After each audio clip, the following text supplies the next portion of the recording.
tukwifurije ibihe byiza nshuti wowe dukurikiye muri aka kanya, reka nkubwire ngo tukwifuriza amahoro n'ibyiza n'imigisha ituruka ku Mana. Udukurikiye ku Muco Family Gospel TV, umuyoboro ukorera hano kuri YouTube, ariko kandi urumva ko ugizwe n'inkingi eshatu zikomeye cyane, harimo umuco, hakabamo famille cyangwa se umuryango ndetse n'iyobokamana.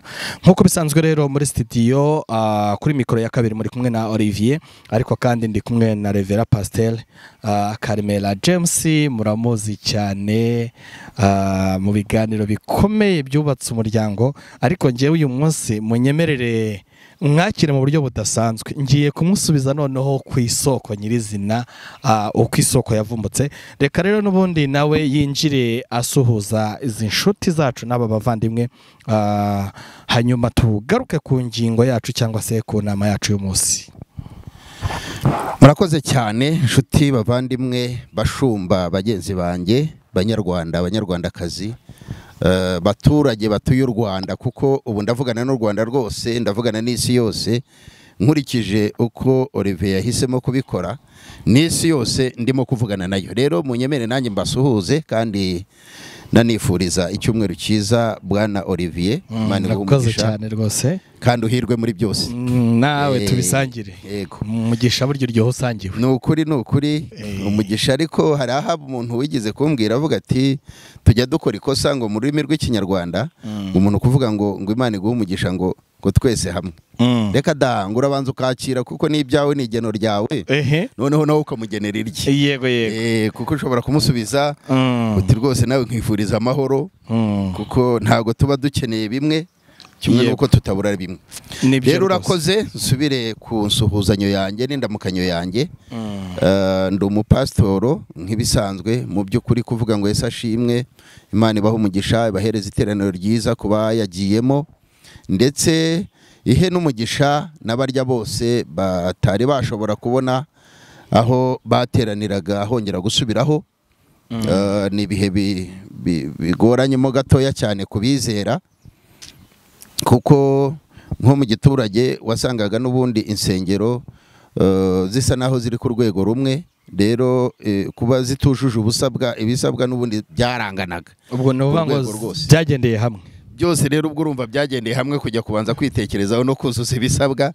Rero aba bantu basa n'abagizweho ingaruka cyane z'uko batabona byibuza n'urwo rumwe rwasigaye rwujuje ibisabwa kugira ngo babe basimbura nayo. Urabona aho biri byibuza barakora amateraniro 3, 4, abantu bose bakiyumva muri iyo mudu yo kuba imbere y'umwami wabo Yesu. Rero nabo ndavuga ntimukomere kandi mutwaze. Ni imirimo nyine turasabwa gukora, udakoze ntiyabaho, udakoze ntiyarya. Kimwe naho ngaho bakeneye gusengera, kuhatunganya, utahatunganyije nyine ntihabaho. Ubwo rero gusenga tubifatanye n'imirimo kandi tubyururire mu kwizera, byose birashoboka. Imana ibahire. Rero nabo nari mbashuhuje ku ruhande rwabo. Uyu munsi rero ni umunsi udasanzwe koko, kuko nkuba wacu ntabwo yaje bamenyereye. Twahisemo ko abaretse kubera ko hari ikiganiro Olivier, hari ikiganiro ushaka gusangiza inshuti zanjye, fans banjye, abashuti babankunda, abankurikira. Yewe hariho n'abatankurikira mu buryo bwa YouTube gutya, ariko bambi nyuma bampa ibitekerezo, bavuga bati wenda wakosora gutya, wazavuga gutya, wakwirinda iki, wakora iki. Barahari nabo. Abo bose rero muri rusange rwose ni akadasobwa k'umutima wanjye. Mbifurije ishya n'ihirwe kuri uno munsi wa none, kandi hari icyo nakeneye kubaganiriza nciye kuri uyu muyoboro wa YouTube yacu dukoresha cyane, YouTube yitwa Umuco Family Gospel TV. Ni nabyo nifuza ko iyi Umuco Gospel, uyu Muco Family bigira important cyane mu matwi y'abantu, kuko ni ibintu bitatu bigize iyi channel kandi byose bifite umwihariko wa buri kimwe, kandi bifite uburemere bwo ku rwego rwo hejuru. Rero n'umuntu kubyumva ntakabyumve nka channel bisanzwe, ahubwo turebe intego yabyo. Yego. Urakoze rero. Imana ibaho umugisha, ndi bubasengere, ndi bubifurize ishya n'ihirwe nk'uko ndibifurije, ndibifurize intangira z'ukwezi gushya twinjiyemo kwa 11 turakujyamo ejo bundi, ntago ari iminsi myinshi, kandi nanashimira cyane kuri uyu wa gatandatu naranezerewe cyane uburyo twakoze. Habaye umuganda udasanzwe, habaye umuganda udasanzwe mu gihugu cyacu, gutera ibiti. Reba urugendo tuba twakoze dushaka aya mahumbezi, ibi biti ahantu heza, n'ukureba nawe yumva nyotewe no kuba yabona aho hantu. Ibyo byose biva mu mbaraga zacu. Rero kuba umukuru w'igihugu yaratekereje ko uyu wa gatandatu wawe umwihariko ku gutera ibiti, rwose Imana imuha umugisha, byaranejeje cyane. Hari icyo byanyibukije. Yego. Ubwo ku bakunda ibiti nkawe nabo barishimye, ariko ni twese buriya n'utabikunda arushaho kubikunda, kubera ko umenya agaciro k'umwuka uri guhumeka uburyo ubonekamo, wamenya akamaro k'igiti ukakibungabunga. Urebye uburyo isuri yangiza, uburyo ubutaka buducika, ni byinshi cyane. Urakoze cyane, ni ibyo wari urimo garukaho rero. Ariko hari ukuntu ubwiye abantu uti nkuba uyu munsi ntiyaje, hari icyo tubategurira, ariko nanone babenye ko nababwiye ko nibajya bakeneye no kumuha transport bajye babikora nimero mbanzicisha aho ngaho, kugira ngo cyane ko atazabura nyaboneka, bitazaba hano wenda nk'uburyo bwo gusabiriza, kuko mu muco wacu wa Kinyarwanda iyo ijambo risubiyemo 2 3 rifata iyindi nyito.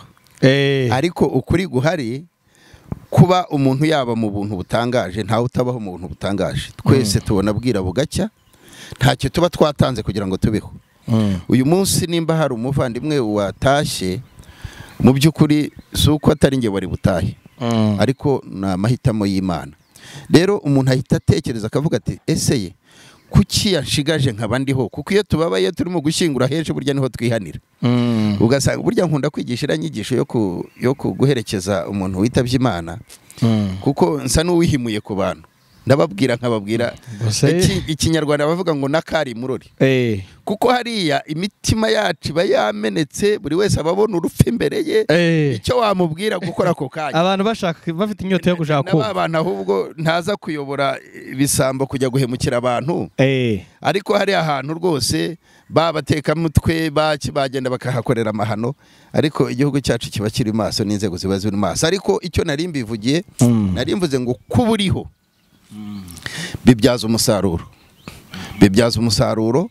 Ubushize nashushe nukoresha ijambo rigufi cyane rivuga ngo icyo Bibiliya ivuga ngo tubitse ubutunzi bwacu, ngo aho ingese n'inyenzi zitagera. So iki gisobanuro ngiye kugisobanura byamfata akanya k'ikiganiro nyirizina, ariko ni ijambo rihenze. Olivier, ni ijambo rihenze cyane, riravuga ngo aho ingese n'inyenzi zitagera ni hehe? Ni hahandi bita mu bitekerezo byacu.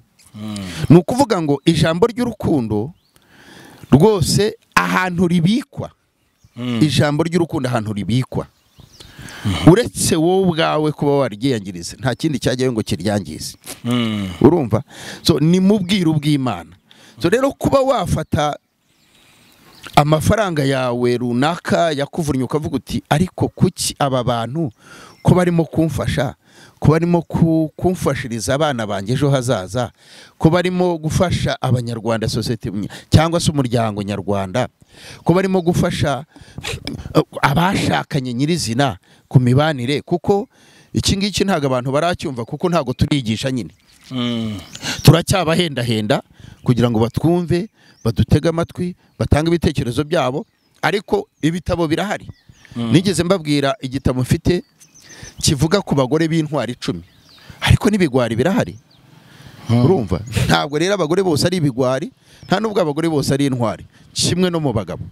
Uyu munsi turabara intwari z'u Rwanda, urazibara ku ntoki, ariko abanyarwanda abagabo ni benshi b'abanyarwanda.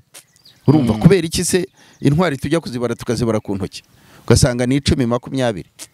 Ni nk'icyo ngicyo, nuko bose buri wese agira umumaro ku ruhande ariho. So rero iki kintu nagisubiye vuga nti gufata amafaranga yawe ukavuga uti Pasiteri Nkuba atege ajya hariya kuri kamera. Urumva yarari ku cyiciro cyo guhuza ishami urubuto ku ishami, kuko yatangiriye ku giti. agera ku mashami y'icyo giti. Hari hasigaye guhuza noneho imbuto ziri bwere kuri iki giti, kuko iyo igiti kimaze kumera cyanganya amashami nyine. Iyo kimaze kwanganya amashami rero kinjira mu cyiciro cyo gutanga urubuto. So rero urubuto kuba rubi cyangwa rwiza bijyana na cya giti nyine nyirizina, aricyo nkuba yavugagaho. Kuba rero uyu munsi ataza ngo asoze noneho agere kuri cya cyiciro cya ya mashami aribyo twagereranyaga umugore n'umugabo n'abana, ntabwo nahamye ukuri ko byatewe no kubura amatike, kuko hari icyo nagombaga kuvuga uyu munsi bitari bunyorohere ko aza kwicara gusa, ariko n'icyo cy'amatike nacyo gishobora kuba ikibazo, ariko ndashimira ko hariho ababitekerejeho. Hari uwabitekerejeho rwose, Imana ibahereza umugisha. Hari n'abatangiye gukora ku butunzi bwabo, hari abakozweho, Imana ibaha umugisha, kuko umuntu yaransapurayinze cyane mu gitondo nkibyuka numva nshimye Imana. Hariho abantu nyine bagitekereza kuba bashyigikira umurimo nk'uyu ugamije gufasha abantu benshi. Ntabwo Olivier, ntabwo bishobora kubuza James cyangwa Nkuba. Hari amafamiye menshi rwose, iki kintu nanakivuge, nitubona abapasiteri bagwa mu mutego rimwe na rimwe w'amafaranga, tujye tumenya yuko aho bituruka. Hari famiye yicara ikavuga iti mfite amafaranga, ndakohereza imodoka uze usengere abana banjye, nkohereze n'imodoka ugende nguhe n'amafaranga. So rero iki kintu Olivier yagikoreye James, nkaza kwa Olivier nkarya nkasenga nkatura ibintu byiza, Olivier agakora uburyo bwo kunezeza kugira ngo mu kanwa kanjye hasohokemo iki, amagambo meza. Kandi iki kintu twe kukirengagiza, kuko Bibiliya iravuga ngo nimugera ahantu bakabakira neza, haleluya, mubaheshe umugisha. Ariko nibatabitaho, ubwo ni kwa kugutesha agaciro nyine. Urumva ngo nimujya kugenda ngo mukunkumura umukungugu wo mu nkweto zanyu, aba ariwo mubasigira. Umukungugu igisobanuro cyawo, umukungugu niwo ubyara inda, niwo ubyara imbaraga, n'ubutindi nyine. Nyirizina Yesu, ijambo rito n'ubutindi. Hanyuma se ko numva uri umupasitoro, ubundi byaje bite kugira ngo wisange uje mu bintu by'umuco n'umuryango? Twinjire mu kiganiro cyacu nyirizina, wa mugani. Iki kintu umuntu utacyumva kimwe nanjye ntago namutera ibuye, kuko twagize imyigishirize mibi. Imana imuha amahoro n'imigisha. Pasiteri Mpyisi yaratabarutse, ariko yashojanyije ijambo sorry, abantu benshi bibajijeho. Baribaza bati ese Nkuba kuki yihannye mu myaka ya nyuma, akavuga ati ndihana icyaha cyo Mpyisi, yego, ati ndihana icyaha cyo kuba narabeshye abo nigishije bose. Uriya musaza yari ariho umwuka w'Imana. Buriya intwari nishobora kwihana kuri iyo, kuko twigishijwe nabi, twiga nabi, natwe twigisha nabi. Sibyo? Iki kintu rero bita umuco n'umuryango, mu by'ukuri nta na kimwe, nta mwizerere n'imwe yabayeho, kuko dusoma ibitabo by'amateka cyane cyane ku myizerere. Twinjiye mu by'Abisiraheli, twinjiye mu by'ibindi bihugu, kuko hari ibihugu byitwaga amahanga yarashamikiye ku Bisiraheli, ariko nayo yari afite imyizerere yasaga n'ayihora ibangikanye, cyangwa se ari umukeba y'Abisiraheli. Niyo mpamvu ayo moko yahoraga arwana, kuko hari icyo yarwaniriraga umuco. Sibyo? Yarwaniriraga umuco. Buri gihugu cyarwaniraga umuco wacyo. Abisiraheli barwaniraga umuco wacyo. Intambara zose ndetse no gusenga kwabo bashyiragamo icyo kintu. So rero umuntu ufata imyemerere akayikura mu muco, akagenda akayirema akayishyira hariya, ubwo ni ubuyobe rwose. Noneho nahuranye ne guca ku ruhande. Icyo ni kimwe mu kintu bita ubuyobe. Uyu munsi turimo gusogongera ku ngaruka zabwo, kubera yuko twigishijwe nabi, twiga nabi, cyangwa se tumenya nabi, natwe tujya kwigisha nabi.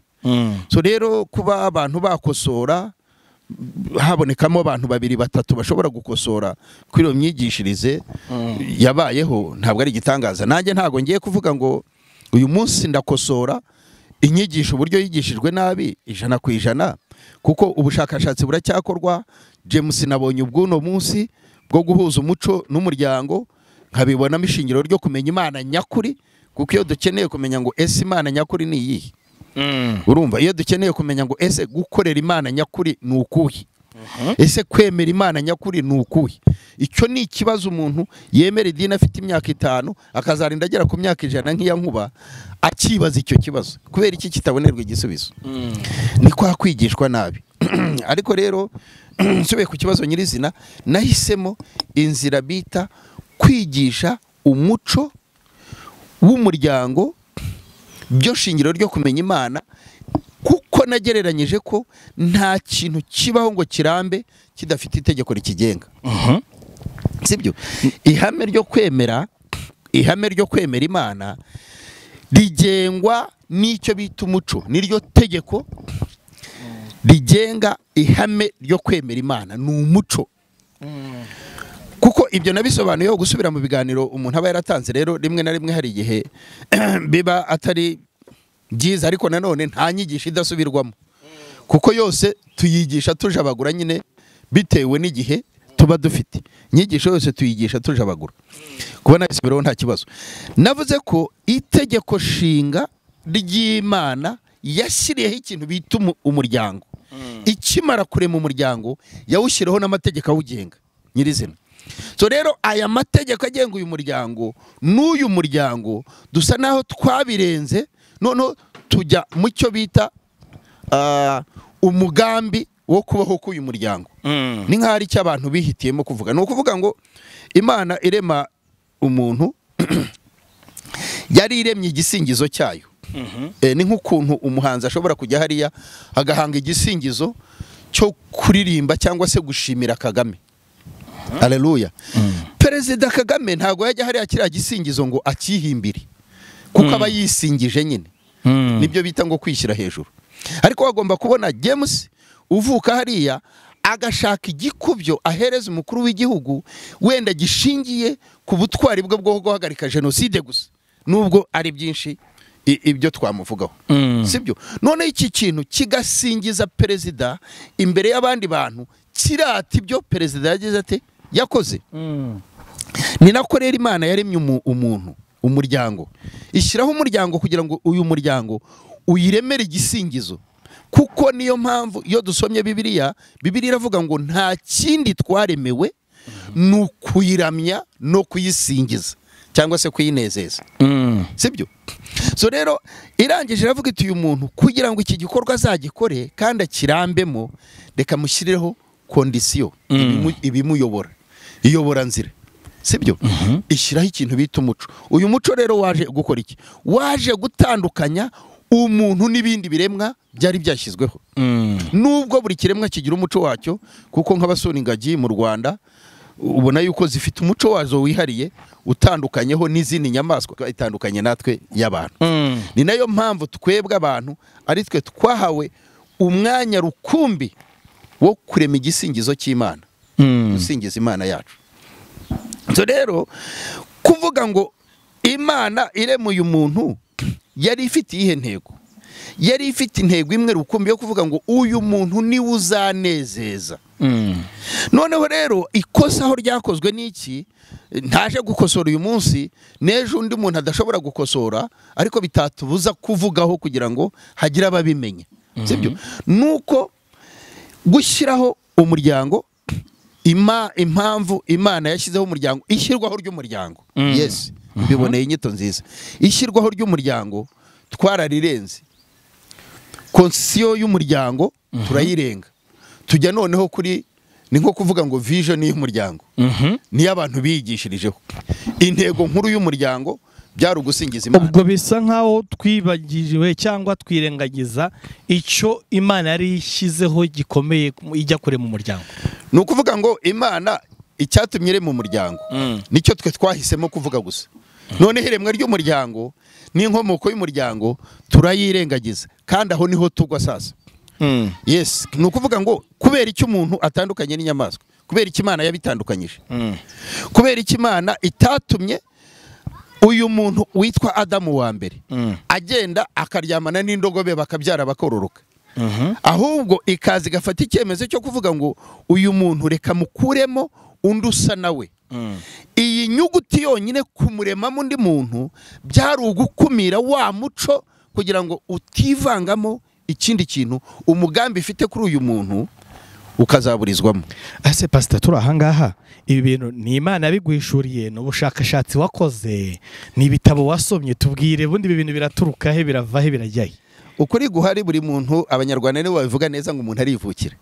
Umuntu arivukira, hakaba n'irindi jambo rigorana ritari ryiza ariko riri mu nsigamigani y'u Rwanda cyangwa se mu migani duca, rivuga ngo akamasa kazaca inka kazivukamo. Intwari irivukira. Urumva, ni ukuvuga ngo umuntu atangira kugenda abona ibidasanzwe kuri we. Umuntu we byanze bikunze aza ari umuntu udasanzwe, sibyo? Kandi rero kazazica, kazakora amahano, ibi birimo kwaduka mu matorero no munsi wa none. Burya aba yarabitangiye akiri n'umwana. Nuko nta bushakashatsi bukorwa kuri aba bantu tubona bafunga bazira ivugabutumwa, nta wakaba yavunga azira ivugabutumwa, kuko ivugabutumwa ni kimwe mu cyiciro kigize ubuzima bw'umuntu. So rero kuba umuganga ashobora gusobanura ku myororokere, nanjye nkaza nkasobanura ku myizerere, kuki abo bantu se bafungwa, kuki se hafunga umwe undi akarorera. Nuko haba hariho uwaje ameze nka ka kamasa kazaca inka kazivukamo, akaza ari umunyamahano. So rero aba bantu batanga ibimenyetso bakiri batoya, nuko badakurikiranwa. Urabona ko n'ubuvuzi bwacu ntabwo bwari buteye imbere, ariko uyu munsi generasiyo iri imbere ishobora kuzagira ibintu bigabanukamo, kubera yuko niyo umubyeyi abonye akantu kadasanzwe ku mwana yihutira kujya hehe? Kwa muganga, akabaza muganga. Hari abanyabuzima, umunyabuzima ashobora kubona imitekerereze y'umwana, imikorere y'umwana, imikinire y'umwana, akagira inama umubyeyi ko kwihutira kwa muganga bagakurikirana uyu mwana muri psikolojiye cyangwa se mu mitekerereze ye, bakamufasha hakiri kare, ejo akagororoka. Rwose ngo igiti kigororwa kikiri kibisi. So rero nanjye ntabwo sinshobora guhakanya ubushakashatsi, kuko ndabukora ndetse ku manywa na nijoro. Ndara amajoro nsoma ibitabo by'abahanga cyangwa biswa abahanga, kuko umuhanga mu kwemera kwacu twemera ko ari umwe, ko ari Yesu. Urumva, ni nawe utanga ubuhanga, ariko hari n'abo yahaye ubwo bubasha nanone bwo kuba abanyabumenyi. Kuba abanyabumenyi, hari ikinyarwanda njya kumva ngo ni umujejeta bumenyi. Ni wa muntu uba warakoze research, uba warakoze ubushakashatsi, akabukora no kwisaza, agasigara bukora no ku mabuye no ku biti. Bakunda kubita injejeta bumenyi. So rero ibyo ni bimwe mu bushakashatsi nakoze. Imitekerereze, uko na develop imitekerereze yanjye, byagiye bifasha icyo bita impano. Bivuze ngo ibyo ndimo kuvuga biri nature, biri natire muri ngewe, ni impano nyine, ni karemano, sibyo? Uretse ko rimwe na rimwe dutinda kubigeza aho bigomba kugera bitewe n'aho duvuka, bishingiye ku bushobozi, bishingiye ku kubungabunga umuryango, imiterere y'umuryango n'umuco w'umuryango. Umuco turawusangiye benshi, ariko byanze bikunze hari umuco w'inzu. Ugasanga inzu ifite umuco wayo, ntikwemere, ikaba yakubuza no kujya ku karubanda ngo uvuge aho ngaho hirya, kugira ngo uvuge. Kugira ngo iyo turebye nk'imico y'Abarabu, ubona ko uretse uno munsi wa none nibwo abadamu bo batangiye gusa naho batinyuka kujya kuri mikoro kubera ijwi ry'isi ryabaye rirerire, ariko ubundi kujya mu ruhame hariya bakamubona isura ikagaragara, ko bamwicishaga amabuye. So rero iyo ni bimwe mu bigize inzu, ni imwe mu mico igize inzu. Tuvuge ko inzu yacu ishobora kutanyemerera kugira icyo mvuga kugeza igihe nzaba nashoboye kwigenga. Siko iwacu bimeze, ni urugero nari ntanze. So rero ibi mbikomora mu mpano yanjye nisanganye, ari nayo najaga gusa naho nza gusobanuraho cyane, nuza kunkundira tukaza gukora akaganiro k'umwihariko. Impano nayihawe nte, nayikujije gute, ese uyu munsi ndimo ndayiganisha hehe? Rero gato ku gisubizo nari nguhaye, nuko ibyo nkora ni impano y'Imana yiyongereyeho kuyikuza. Urakoze. Turaza gukora ikiganiro cy'umwihariko, reka nanjye nkukosoraho, ntago bavuga akaganiro, turaza gukora ikiganiro cy'umwihariko kugira ngo dusobanure uburyo wahawe n'impano ndetse n'uburyo wahisemo gutangira ibikorwa naho wabitangiriye. Ababirigi baratwishe, ngira ngo ni nabo baremye iryo jambo ryo gupfobya akantu kukavuga gasa naho kinjiye mu muco wa kinyarwanda ariko nyirizina atariko akaganiro ndashaka uze kumpaka mbese ariko nyine ntago nabica hirya. Yes, urakoze cyane pasiteri. Njyewe bundi iyo nkureba ndibaza ngo iyo mbona ubwiriza mba mbona urimo neza mu bapasiteri bafatwa nk'icyitegererezo mu gihugu cyacu, ariko kandi winjiye muri iki kintu cy'umuco n'umuryango ugihuza n'imibereho shingiro y'umuryango. None nkibaza ngo umuryango nk'urwego shingiro rw'ubuzima bwa muntu wagira uruhe ruhare mu gutuma umuntu cyangwa abantu bamenya Imana, bamenya n'iki Imana dushakaho mu gihe umuntu ari ku isi? Kubera ko hari igihe usanga umuntu avutse ariko agatana na n'iki Imana yamugeneye cyangwa vision y'Imana kuri we akayita. Yego, ukuri guhari icyo cyo ni nacyo kirimo kwidevelopa cyane, umuntu gutakaza inzira y'Imana. Nta mubyeyi ukenera ko umwana we atana ava mu nzira y'umuryango amuhereza, urumva? Ariko tubyisangamo. Umwanditsi Pawulo niwe wanditse neza, aravuga ngo tugambirira gukora ibyiza nyamara ibibi bikagenda bidutanga imbere. Ariko ntago yeruye ko bidutanga imbere bikadutsinda, ahubwo tuvoma izindi imbaraga muri Yesu, mu maraso ya Yesu, kugira ngo dutsinde cya kibi. Rero uyu muryango aho ushobora kumenyekanisha Imana mu by'ukuri, uretse ingero wenda zisa n'iziremereyemo nk'urwa Gahini na Abeli ntakunda kwifashisha cyane, ariko rufite igisobanuro kinini cyane, kuko ntabwo ushobora gukora definisiyo y'icyo Gahini yashingiyeho yica murumuna we, uretse gukora ubushakashatsi cyane cyane bushingiye ku bavandimwe uno munsi babiri bashobora kuvukana, bakagaburirwa kimwe, bakambikwa kimwe, bakigishwa mwe, ariko umwe akavaho akaba umwanzi w'undi. Nta ruhare ababyeyi babigizemo, sibyo? Ni ka kamasa kazaca inka kavuka muri izo, ni wa mwana uzasenya umuryango awuvukamo, sibyo? So rero uruhare rw'umuryango mu bumenyamana ni rumwe gusa, definisiyo yarwo ni imwe. Ni ukuvuga ngo kuki warimwe gutyo? Kuki ubona inka itambuka ukabona ntuteye nayo nkayo? Yes. Ese kuki buri muhanga wese asobanura ikintu bita Imana nk'ikindi kintu gitandukanye natwe kandi kigomba kubahwa mu buryo bw'ubumenyi busanzwe? So rero iyo watekereje kuri ibyo, umuryango ubwawo ufite ububasha bwo guhitamo kumenyekanisha agaciro kawo kihariye gatandukanye n'ibindi biremwa. Aho bamaze kwigisha Imana, bamaze kwigisha iyobokamana nyine, kuko agaciro kawe ntabwo ugomba kukarebera mu bigukikije, ugomba kukarebera mu kitazwi. Nawe uhirimbanira gushaka kumenya ese iki kitazwi ni iki, urumva? Aho ngaho wamaze kwinjira mu iyobokamana nyine, kuko bare abahanga nyine ubona ko ari nabo basa n'abatubanjirije mu myemerere kuri bamwe kuri twe, avuga ngo iyobora ritagatifu. Iyo bavuze iyobera, urumva ni ikintu giteye urujijo, ariko igitagatifu ni icyera. Kubera si ikintu kiba ari icyera, ari iki? Ni ukuvuga ni ikintu kiri open, yego, kiryoshye, kiri soft. Kuki se cyongera kigatera urujijo? Ariko none cyongeye gihinduka iyobera. Hariya niho muducangira nyine. Ntabwo tubacangira, ahubwo ibyo nibyo dushaka kugira ngo ducangure. Ni icyo ngicyo rero. Ni ukuvuga ngo njyewe ndiho iteka mu gitondo, bukeye, bwije, nimugoroba, ntekereza iki kinyabubasha kindenze. Ese bimeze biti? Iyo watangiye gutekereza gutyo rero niho twita ngo ihishurirwa.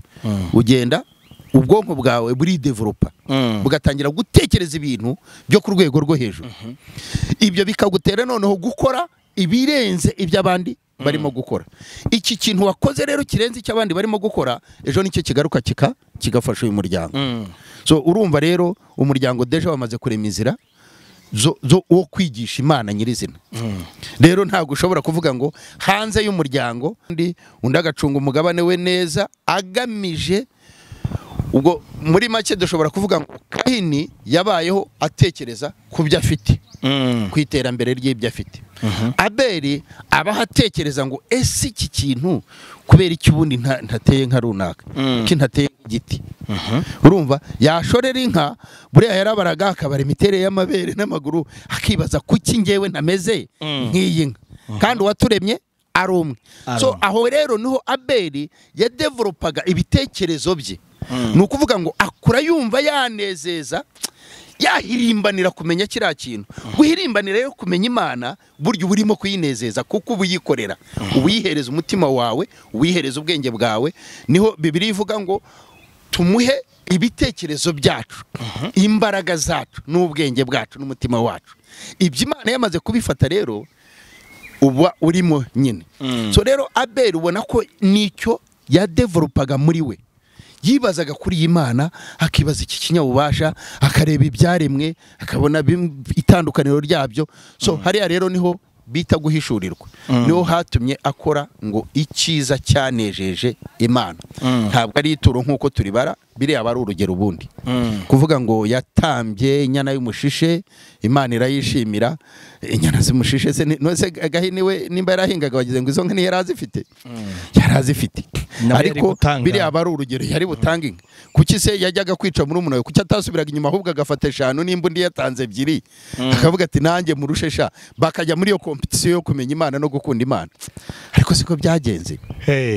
Bivuze ki bivuze ngo abanyarwanda bavuga ngo indi byara mweru na muhima.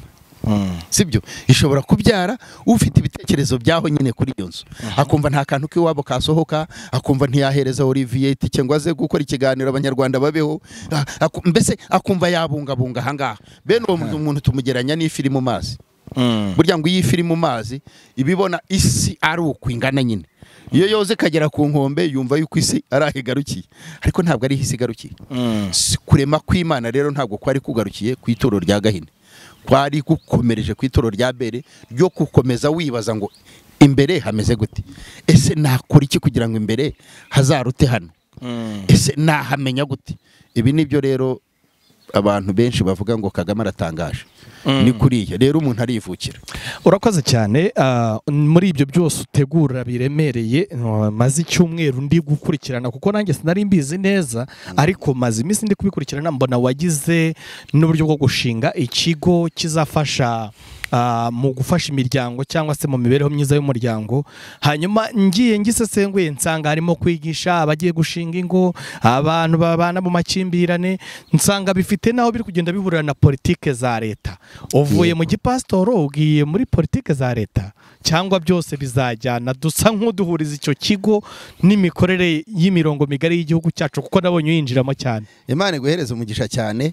Icyiza nuko serivisi zihabwa umunyarwanda. Serivisi yanjye ndayiha umunyarwanda. Serivisi leta ishyiraho cyangwa se itegura gutanga iyiha umunyarwanda. Gusa wenda nshobora kuvuga ngo nta leta nta muturage kuko leta nitwe abaturage baguhitamo uyu munsi ukagenda ukaba minisitiri ukaba ushinzwe umuco ukabungabunga umuco wakunanira ejo bagahitamo James akagenda akajya. Urumva yuko leta nitwebwe nyine nyirizina uretse inyito kugira ngo habeho umurongo ibintu bigenderamo. Icyo gisobanuro cya politiki. Natwe rero iyo dukoze uburyo habaho uyoboye urubyiruko hakabaho uyoboye amakorari hakabaho uyoboye amaturo kuko burya ni secteur abantu batajya bibuka yuko ari nayo igira komite nini cyane burya mu madini. Abashinzwe kuyabara abashinzwe kuyandika abashinzwe kuyakoresha urumva ni ikintu kinini cyane. Iyo rero nayo ni politike y'itorero. Ni politike y'itorero. Hari n'ushobora gushyiraho umwe uyabara gusa. Urumva ni bya bihugu nyine bifite imiyoborere mibi. Ni ya matorero afite imiyoborere mibi. Icyo si igitangaza. Bagashyiraho uyabara n'ujya kuyabika. Kuyakoresha ntawe bireba. Ariko rero kucyo gusubira cyane ku nyigisho zireba igihugu ndi umunyarwanda nakoreye igihugu ariko igisobanuro kimwe cy'impine kiravuga ngo ese wamenya gute Imana utari wabona mu gihe utarimo kumenya uwo muri kumwe mugenzi wawe. Kandi Bibiliya twigiyeho iyobokamana ari nayo tuyoboye ku banyumva bose irakubwira ngo umuntu aremetse mu ishusho y'Imana. Nimba ushaka kumenya Imana, fata umwanya munini witegereza umuntu. Nicyo bita ubushakashatsi rero. Ukareba uko umuntu areba, uko ahindura ijisho, uko areactinga, uko azinguye umunya, uko awuzingura, burya uburi mu bushakashatsi. Kandi umwuka w'Imana arakwegera akakugeza kuri cya kindi wagambiriye, kuri ya ntego wagambiriye ujya kureba uriya muntu. So rero nge ntabwo nigeze ntana ngo mve mu idini cyangwa se mve mu iyobokamana ngo njye kwigisha ibyo leta yigisha. Ngira amahirwe nuko nabyigisha, ahubwo leta ibaye inyumva kuki itamfasha ahubwo nkabyigisha. Byantwara iki? Byantera iki? Urashidikanya ko leta ikumva?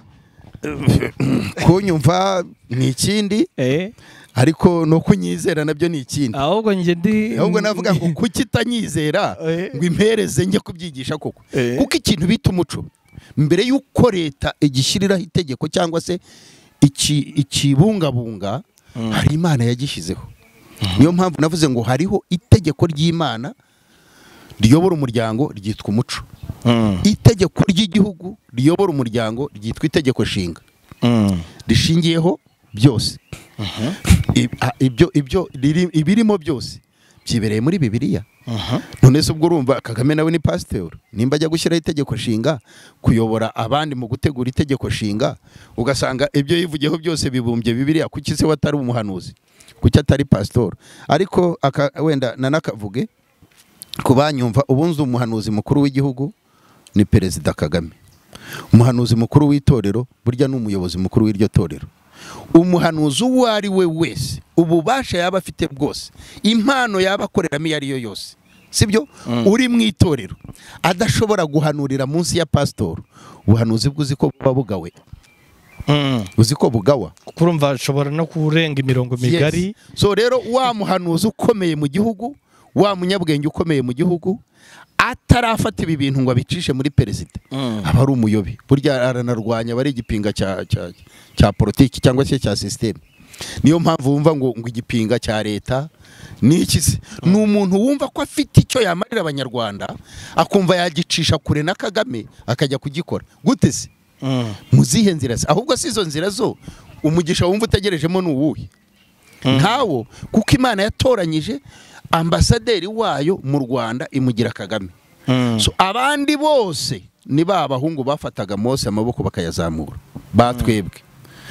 Iyo hagira uhirika Mose akavuga ati we warushye reka njyeho nge nyamanike, Abisiraheli ahubwo bari bupfe na babandi nabo bagashira. So rero nahisemo iki kintu nk'umusanzu nshaka gutanga ku gihugu cyacu. Uburyo iki gihugu cyongeye kuzurwa, cyongeye kubaho, tubibona muri Bibiliya. Uburyo ibihugu bya Isiraheli byabaga amatongo bikongera bikazuka, ndetse n'uno munsi wa none ukurikije intambara ziri hariya hepfo, hari imijyi basenye igashira ikabaho, ikavaho ikarimbuka. Nk'ubu Gaza ugiye kuyivugaho ni ikindi kindi. So rero kuba natanga umusanzu wanjye mu kubaka sosiyete nyarwanda, mu kubaka umuryango, nge muri ngewe mu bitekerezo byanjye ndumva ndimo nkora umurimo w'uwantu, ari we Mana. Kuko Imana yatekereje umuryango iwushyiraho, irangije ibona ko ari byiza ko uyu muryango wororoka ukazavamo na ba James na ba Kagame. Kagame agahagararira igihugu, James agahagararira itorero runaka muri cya gihugu, sibyo? So rero ndumwe mu bashinzwe kumuha ibitekerezo, ndumwe mu bashinzwe kumugezaho imirongo migari yatekereza akayongeramo yo ateganya, ndumwe mu bashinzwe kumutungira urutoki kuvuga ngo aha. Na proje nateguye nk'uko wayumvishije, ntaravuga wenda n'uburyo wayumvishije abanyamakuru mu bitangaza, wabona hari uko wayumvishije kundi. Ngamije gutungira urutoki Kagame nka perezida wa Repubulika, nka perezida w'igihugu cyacu, nk'umukuru wacu. Ubundi iryo jambo ni naryo rinezeza, kuko niwe mukuru hejuru y'uretse Imana, nta kindi kiriyo mu by'ukuri. Ako kantu tujye tukemera. Kamubwira nti aha hantu ese bigenze gutya, buri ikintu mwemerera, buryo umuntu waturutse ku Mana arigaragaza, nuko bantu nyine bajya muri politike zipfuye, ariko politike y'ijuru yakabaye ishingira ku bayigisha, bakabaye bashingira ku byo uyu mugabo arimo gukora. Iyo ntekereje ku kintu bita ngo ni inama y'umushyikirano, uzi ko hariya ari ijwi nashyiriweho, ari umwanya nge yandemeye wo kumubwira, wo kuvugana nawe. Icyo bita inama y'umushyikirano nta hantu wazibona muri Afurika. Hantu yewe naho Burayi batwigishije iyobokamana bakatigisha n'iki nibi nta bihari. Urumva agashyiraho inama y'umushyikirano iba rimwe mu mwaka, akumva ijwi ry'umuturage. Hariya niho yumva ijwi ry'umuturage, hariya niho afata ibi bitekerezo ba James barimo begeranye, sibyo, akagenda akabyandika, hariya niho tubitanga. Noneho mu nama y'umushyikirano y'ubutabo nawe uri tayari, yewe natanantumira nzitumira. Uti kubera iki nakwitumira? Kuko hariho abahabwa invitation zijya hariya, kandi bagashyiraho n'imirongo migari yo kuza guhamagariraho ku bataba. Yes, mu ntara. Nukuvuga ngo ntatumiwe hariya, kuki se bundi najya kwicara hariya?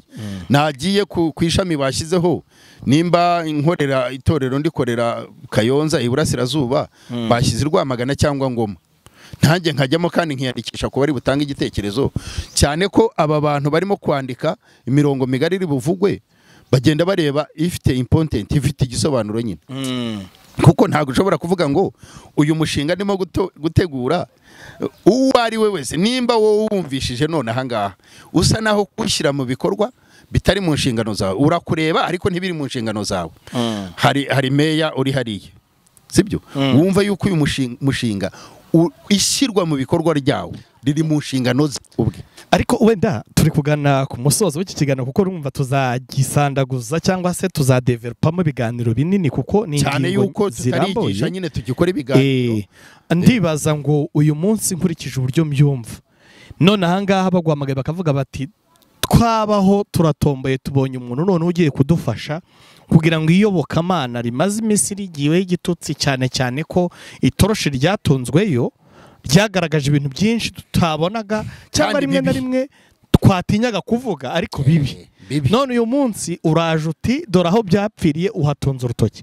Uyu mwanya baguhaye ngo fata mission yo kujya kwigisha aba bashumba, aba pastoro, uhere Rusizi iriya mu Gishoma hasi, umanuka i Rubavu, uzagenda kubita Nyagatare, ibi bintu uzabishobora? Icyo gisubizo nshobora kukiguha kuri wa muntu.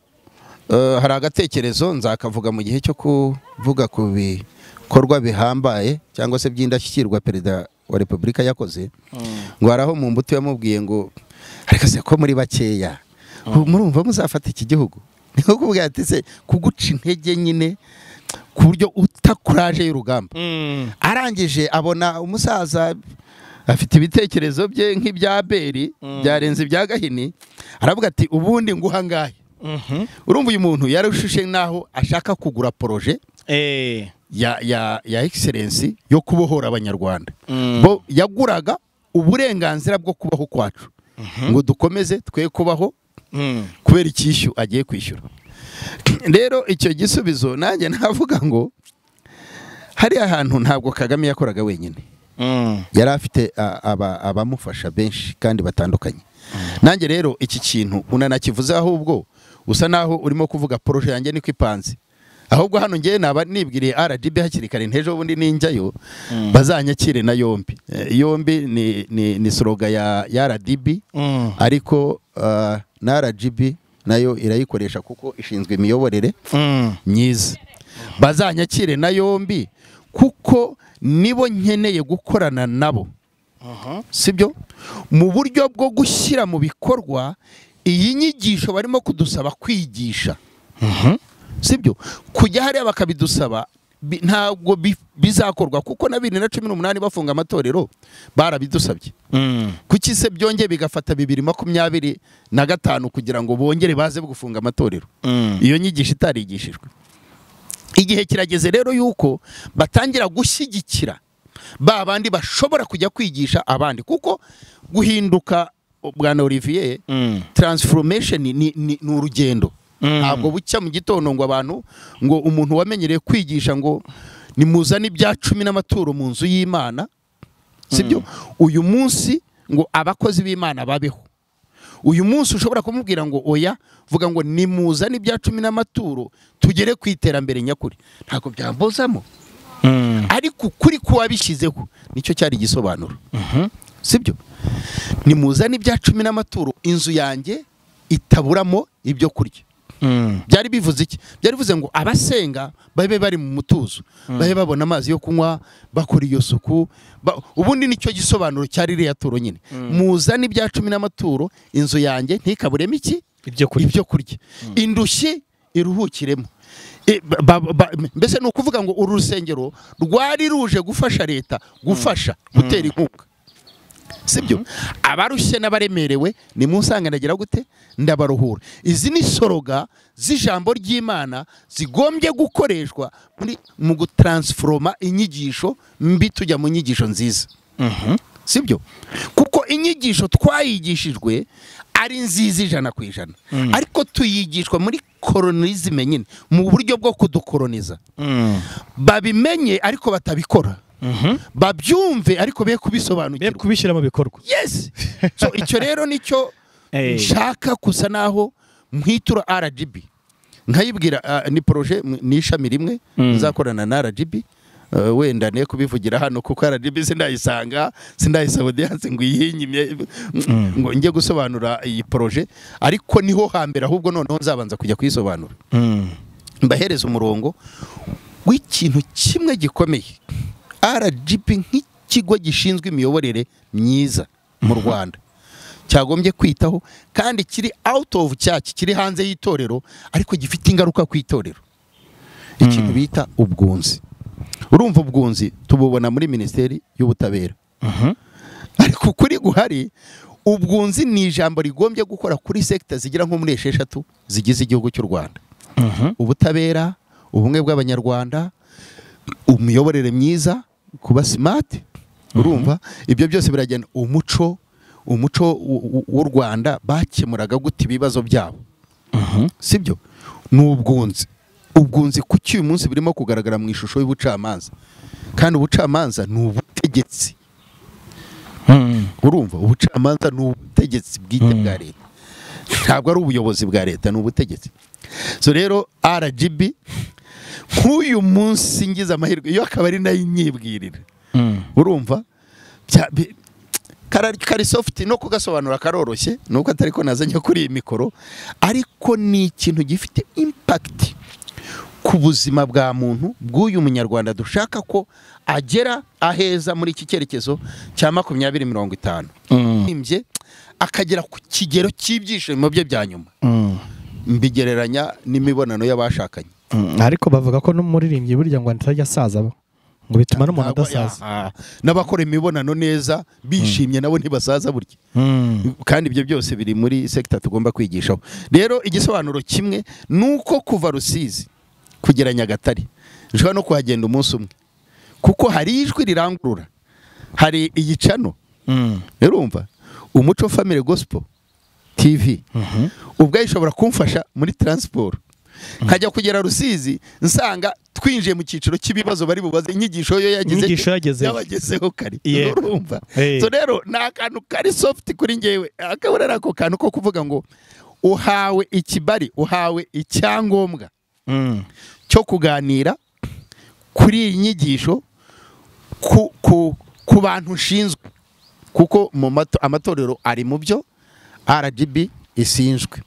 Imitwe ya politiki erega nayo ntitukayisiga inyuma, kuko rimwe na rimwe ni nayo ibizambye, kuko hari imitwe ya politiki yitwikira amatorero mu gihe cyo kwiyamamaza, kuko bigeze kubikoraho. Umusaza yaratabarutse, kuvuga ku bapfuye biragorana, ariko baba bafite ibyo bakoze, uwo bita nayo inzira yagiye kwiyamamariza muri kiliziya, yumva yuko ari ukubitura Imana kugira ngo imufashe gutsinda, ariko hari no kugambira kubona aba bayoboke batajya bagira icyiciro basa nkaho babarizwamo muri politiki. Byose byari bikubiyemo. So rero n'imitwe ya politiki nayo kuba nagenda nkayigisha iyobokamana rirengera umuntu cyangwa se rikiza umuntu, ari nabo bajya gushinga iyo mitwe ya politiki, aricyo bari baje iyobokamana rirengera ibidukikije, kandi byose ugasanga biri kwa kundi nta kintu nahinduyemo, ko nta kintu gishya nzanye. Babahanga bazi kujambura, nta kintu gishya nzanye muri iyi nyigisho cyangwa se muri iyi nzira yo guhindura inyigisho ikaca mu muco n'umuryango uretse gushimangira ibisanzwe biriho no kubisobanura neza.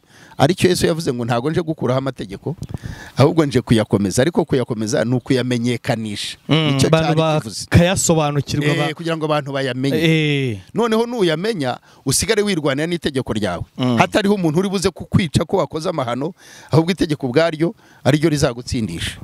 So ni icyo ngicyo. Ni ikintu cyiza, ni projet nateguye. RGB niyo nzakoresha kuko idufite mu nshingano amadini n'amatorero n'imitwe ya politike, imiyoborere myiza, byose niho biri. Urumva nkeneye akarere nshobora kwifashisha RGB kuko uturere twose ntago duperforminga kimwe.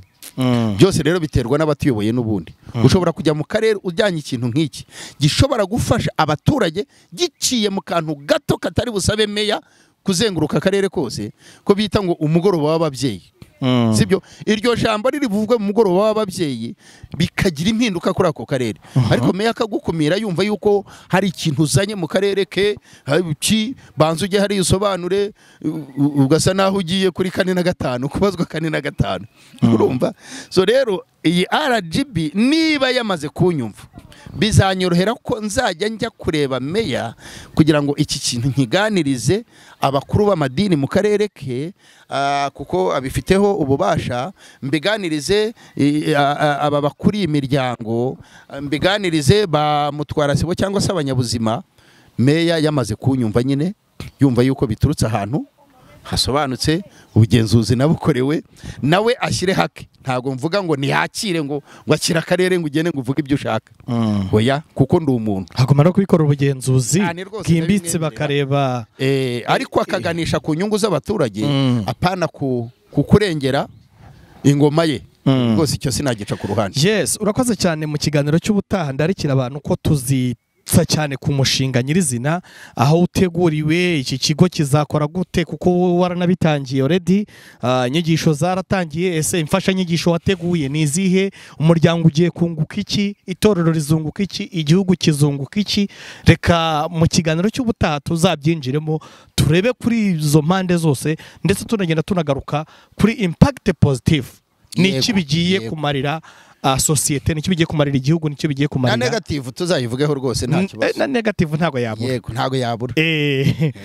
Ndeka dusana rero n'abahinira hangaha ikiganiro cyacu cy'uyu munsi. Niba hari ijambo rindi ryari riri ku mutima wavuga uti iri byose nasohoka muri studio ntarivuze, naryo rishyireho, hanyuma duhinire hangaha tuzagaruka mu kiganiro cy'ubutaha. Mu by'ukuri reka nsoze nshimira abadukurikiye, nshimira abazadukurikira, nshimira abazafashwa n'iki kiganiro, ariko nsubira ku ijambo rimwe rivuga ngo ibi bintu ntegura ni ibifasha abantu muri rusange bose.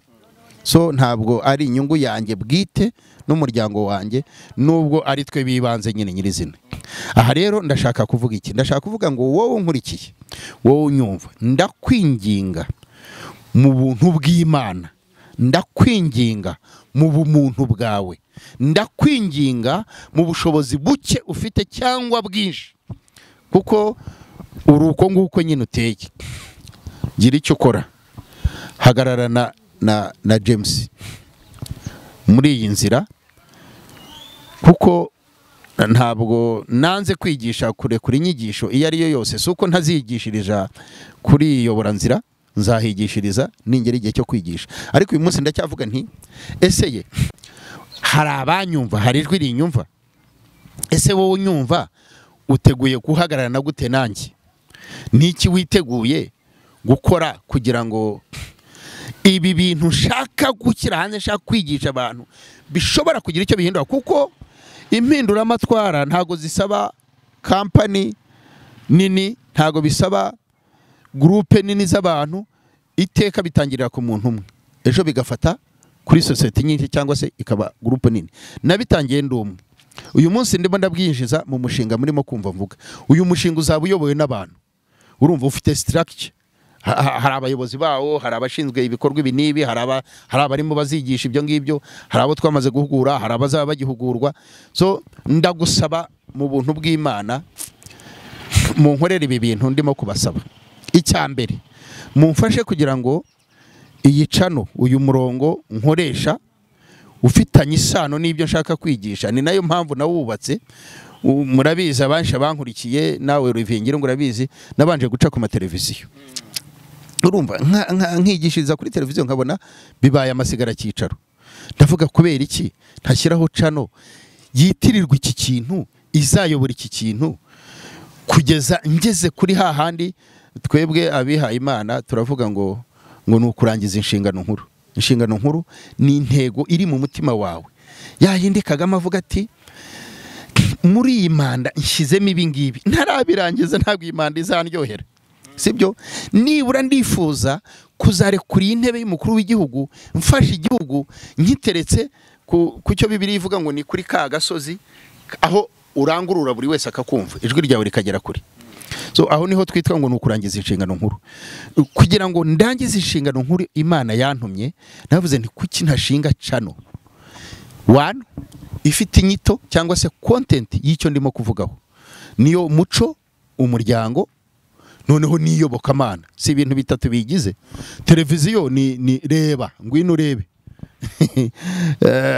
ari ikigo ministeri nkoramo bari bafite soroga ivuga ngo come and see go and tell ngwino urebe hanyuma ugende uvuge ibyo wabonye urumva niyobokamana bari bibereyemo nyirizina urumva rero aba bankurikiye nibyo ndimo kubabwira ngwino urebe uyungurura ukurikira ikiganiro cyumve urebe intego yanjye urebe aho ushobora guhagarara mu kunshyigikira kugira ngo one icano ibanzibeho kuko nicyo nifuza cyane impamvu ntinze kwigisha impamvu ntinze kurekura inyigisho ibitabo ndabifite ari ibitabo by'ubushakashatsi cyangwa se nakwifashisha byifasha inyigisho bisanzwe n'iby'inyigisho zanjye nyirizina noneho nateguye kandi nkuye muri ibyo bitabo byose ariko impamvu ntinze no kugira ngo iyi cano ibanze yubakike nyine ibisabwa kugira ngo ibe yemewe urumva hari aho bisaba ko nyigeza bira byo kubona abaswayibuzi bujuje imibare ikenewe kubona bira bya watching time bikuzura noneho yamara kuba yemewe nkayandikisha igakora ifite n'ahantu bikorera atari ukuvuga ngo uyu munsi twagiye gukorera muri hoteli runaka ejo ikageraho yicara nyine igakora ikagira abakozi noneho tugacishaho za nyigisho zacu nyine zigera kure live ushobora gutanga ikiganiro uri Rusizi none ahankurikiye ejo intumwa zizajyayo guhugura zihura n'abantu bamaze kuneka bamaze kumva no kwakira so rero nicyo ndimo gusaba nicyo nsoreje nsaba abantu waba ukomeye waba woroheje mu cyiciro urimo ntabwo uri mutoya imbere y'Imana ntabwo uri mutoya mu gufasha ntabwo gukora ibyo Abeli yakoze ntawe byananira kuko ukora mu byo ufite ibyo udafite nyine ntago bifite ntago nagusaba gukora mu byo udafite sibyo kora mu byo ufite haba ibitekerezo haba amafaranga cyane cyane nibane no ku mafaranga ntago ndi butinye kuyavuga kuko ayo mafaranga tuyabonye turakora ikintu gifasha umuryango kubaho neza ese kuki Olivier kuki u Rwanda rutaza kwigirwaho iyobokamana rizima rihindura abantu nkuko izindi sekta baza kuzigiraho uyu munsi baraza kwigira kuri gacaca baraza kwigira ku budehe sibyo baraza kwigira ku bwisungane mu kwivuza why not iyobokamana ry'u Rwanda ritagera ku rwego isiza kurwigiraho baraza kwigira ku managingire y'ibidukikije ku isuku kubera iki iyobokamana imiyoborere myiza imiyoborere myiza exactly kuki abanyamadini bataza kwigira n'icyo u Rwanda rwakoze kugira ngo rudevelope iyi sekta kuko niyo sekta ku isi mvuze neruye mu bihugu bike nagiyemo ibindi mbikurikirana ku itangazamakuru nyine gutya urumva rwego ruri kuri dangerous urumva ugasanga na mudugudu ayoboye inama arayihagaritse yo ugasanga nicyo bavugaga kirahindutse habaye ituro rya pastor ari utambutse urebye nk'igihugu cy'abaturanyi hano hakurya Tanzania pasteri burugumestiri meya ahagarika inama iyo bishop aje yanakererewe sha agahagarika undo bakanza bakakira iyo mana bakagenda bakayicaza ariko Imana imbabarire simba pinze nkorana nabo ariko mvayo mfite ifuhe riteye ubwoba mvuga nti Imana aba ni nk'aba bandi njya numva ngo potore ukibaza potore arapostoringa muki nta torera agira ijambo wabonye ko itunga yo yatoroshe wavugaga apotre na prophète uzabigarukaho cyane mu nyigisho sinjya nshaka kukivugaho uzabigarukaho uzabitegurira inyigisho prophète sinshaka apotre hariho ababipostoringa neza kuko biri mu mpande 5 Kristo yatanze iyi ntumwa nyine ariko icyo kindi wari uvuze ngo ni Prophète ho Imana imbabarire simbapinze nta nubwo nzanakivugaho kuko sinanakizi nyine simfite n'uwo mwanya wo kukivugaho Prophète abashobora bazayivugeho ngewe apostle namuvugaho kuko hari icyo bisobanuye muri Bibiliya ariko ukuri guhari nanone kamwe konyine nshobora kuvugaho muri byinshi nzamuvugaho umuntu ugera ku rwego rwa apotre nuhe mu ministry wagenda udafite imodoka utega igari cyangwa se agatega moto apana kuba afite igari ryari muri siporo kuritega kubera ubushobozi buke yafite ubwo yaba ari ministre w'ikiye gihugu apostle ni level ya nyuma wenda mu maranka yacu yo kwemera abanyedini yagombye kuba ahubwo atega indege cyangwa se afite n'indege ariko umuntu urasanga arakodesha chambrette pardon ni Faransa reka tubivuge icyumba kimwe urumva nicyabamo na apotre umujinya ngiraho hantu Imana igifashe yo muri Rutayisire niwe ujya usubiza muri mudu kuko ari gihe ncumba nkumva ndaturumbutse nkumva nagenda nkicara muri RDB nkavuga ni ibyo mukora ni ibiki ubundi bibiro murabikoramo iki ariko uriya musaza njya mukurikira inyigisho ze zirimo ubwenge bwinshi zirimo kumanura umujinya ukawugabanya kugira ngo ukemure ikibazo n'umugabo nigiyeho byinshi ariko iki kintu kirambabaza cyane ntabwo ari byiza so rero nari mvuze ngo mfasha shyigikira yica nibeho noneho mbone gutambutsa za nyigisho kuko mu by'ukuri nde kuyinyigisho yica niri mu kirere gutya reba abantu igeraho ni bangahe reba bankurikira uyu munsi sibyo intego yayo ubwayo ntago yabigezweho niyo mpamvu nanga kure kuri icyo bita inyigisho mfite inyigisho nziza cyane ikintu bita umwana ni mumanuka uyu mwana ahubwo amashuri ya sogonderi ni ikintu batangire bampereza amafaranga hakiri kare kugira ngo nyubake bizorohera abarezi ku ishuri bizorohera ababyeyi mu kwigisha nibazane kashi nibazana amafaranga Imana ibahereza umugisha rata reka mbasengere mwebwe abankurikiye ariko n'abakozweho n'abagiye gukora kimwe n'ababyeyi beza byatangiye gukora reka nshima Imana rwose ku bw'iki kintu abantu bamfashe nimba ari ayo masaha akenewe kugira ngo iyi cano yemerwe ikore ishobora kugera henshi kuko kwemerwa ngamijemo bamwe njya numva babihuza n'amafaranga ariko mu by'ukuri kuba ishobora gukora ku isi sibyo umuntu akayireba ari ku isi utabanje kumusaba ngo reba icyo nge nicyo nkeneye gusa kugira ngo iyi nyigisho kuko ni inyigisho igamije kurokora umuryango nyarwanda ariko iteka ni umuryango nyirizina waba mu Tanzania waba mu Uganda waba iki so rero nshyigikira cyane cyane kureba ibi biganiro kubihereza abandi kugira ngo twubake kwanza cano ibanze yemerwe nimara kwemerwa tuyishakiraho yicara tuyubakire uburyo irebwa live nka televiziyo nyine kubisanzwe ahasigaye n'abarimu bashobora kuvuga bati kuwa gatandatu saa 8 abanyeshuri bo kuva mu cyiciro wenda cy'uwa gatanu wa gatandatu kuko inyigisho zigenda zijyana n'icyiciro umwana agezeho muzakurikire kuwa gatandatu saa 4 kugeza saa 5 kuri cano iyi niyi hazaba hari inyigisho ibagenewe umwarimu akaba yabivuga mu ishuri umwana akabikurikira cyangwa n'umubyeyi agakurikira akaza gufasha umwana we icyo nicyo ngamije ntago ngamije ya mafaranga nyine yo kuri YouTube cyane ko ntazi nahava insubiye mu myemerere nshobora kuvuga bamwe bajya bavuga ngo avuye kwa shitani ntago nabihakana sinanabyemeza ariko aya mafaranga ntaza hava niki nakoze kugira ngo bayambe urumva icyo ngamije ni ikiri bufashe umuryango nuko cano yemerwa ikabikoze ku buryo bwubahirije amategeko ikandikwa ikageraho ikorera address nikosa rihakorewe ikaribazwa nicyo mumfashe kuri icyo ariko mumpe n'amafaranga mbone kamera ubu kuki mu banyarwanda ninde wabura kamera ya 1.5 miliyoni ngo ayime urumva ibe yubatswe hari ebyiri zijyemo studio yubakwe hari nararibonye nateguye kuzakorana nazo narambagije sibyo abapasitoro n'abasaza bakuru bafite imyemerere itandukanye n'iyi, kuko Israel kugira ngo ibe igihangange nuko yagiye igira ibihugu bitandukanye nayo imyemerere. Wenda aho bahuzaga kikaba ikintu kimwe, iteka havukagamo intambara, ariko iyo habaga ikintu kibahabanya bakoraga cyane bakagira n'icyo bageraho. N'ibyo irimo gukora nuko bakoze cyane, kandi n'abanyarwanda niho turimo tugana. Imana ibaha amahoro n'imigisha, kuko iyo ugiye hanze y'u Rwanda nibwo umenya ibikorerwa mu Rwanda. Iyo urimo ni bya bindi uwambaye ikirezi ntamenya ko kera.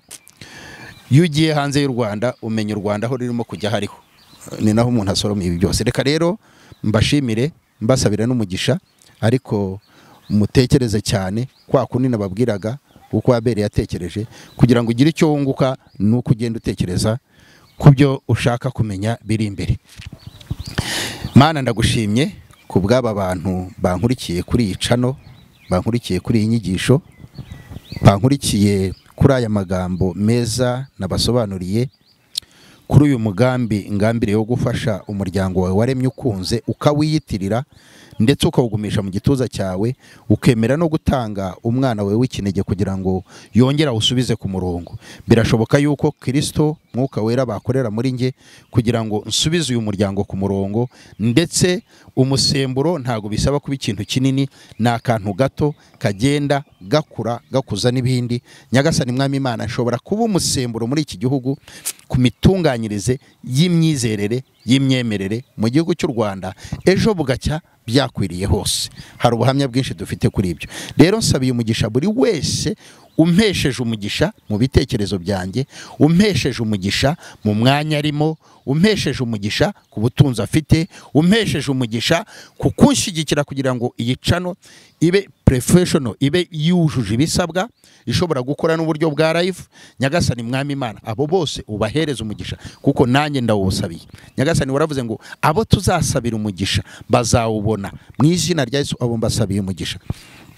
Abantu bose uyu munsi bagowe no kuba mu miryango batishimiye kandi bisanzemo badafite igisubizo cyo kwiyambura, Nyagasani Mwami Imana, abo nabo ndabaremera ubuzima bushya bwo kugira icyo bakosora kuri kimwe basanze gikosamye muri uwo muryango. Kwihakana umuryango uvukamo ntabwo ari cyo gisubizo cyo kuba performance cyangwa se kugera ku byo ushaka kugeraho, ahubwo gukosora ikosa basanze muri uwo muryango nicyo gisubizo rukumbi gishobora gutuma wowe ibyo ugambiriye gukora ubigeraho neza. Abo bana rero turabasenge ko tuzabigisha, abo babanye mu makimbirane turabasenge mu izina rya Yesu. Uyu munsi umwuka wawe wa wundi tuvuga uhamanya n'umuntu w'imbere, cyangwa se igitekerezo nyamukuru cy'umuntu w'imbere, buri wese yigenzure, yitekerezeho, agire icyo akosora uhereye no munsi wa none.